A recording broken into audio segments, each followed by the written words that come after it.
আসসালামু আলাইকুম। আমার নাম মেহেরুন্নেসা নীলিমা। আমার আব্বুর নাম খুরশেদ আলম। আমার বাসা কক্সবাজার নুনিয়াছড়া 2 নম্বর ওয়ার্ড।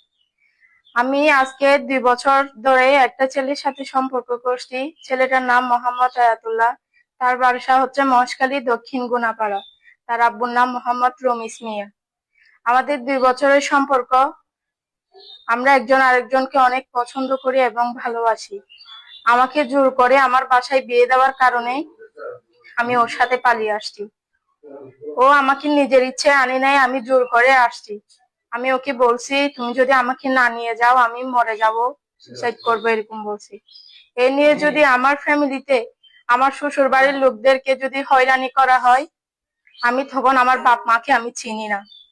আমি পুলিশদেরকে প্রশাসনদেরকে বলতেছি, আপনারা যাতে আমার ফ্যামিলি থেকে কোনো মামলা করার জন্য যদি আমার শ্বশুর বাড়ির লোকদেরকে হয়রানি করা হয়, তাহলে তখন আমার বাপ মার আইনগত ব্যবস্থা আমি নিজেই নেব। দয়া করে আমার আব্বু আম্মু, আমার আত্মীয় স্বজনকে আমি হাত জোর করে ক্ষমা চাচ্ছি, যাতে আমার শ্বশুর বাড়ির লোকদেরকে কোনো হয়রানি করবেন না আপনারা। আমি নিজের ইচ্ছায় আসছি, ও আমাকে আনে নাই। আমাদের কাবিন হয়েছে 11 তারিখ, আমি পালিয়ে আসছি রাতে। 12 তারিখ আমাদের কাবিন হয়েছে মহেশখালীতে। আমরা অনেক সুস্থ আছি, ভালো আছি এবং সুখী আছি। সবাই দোয়া করবেন আমাদের জন্য।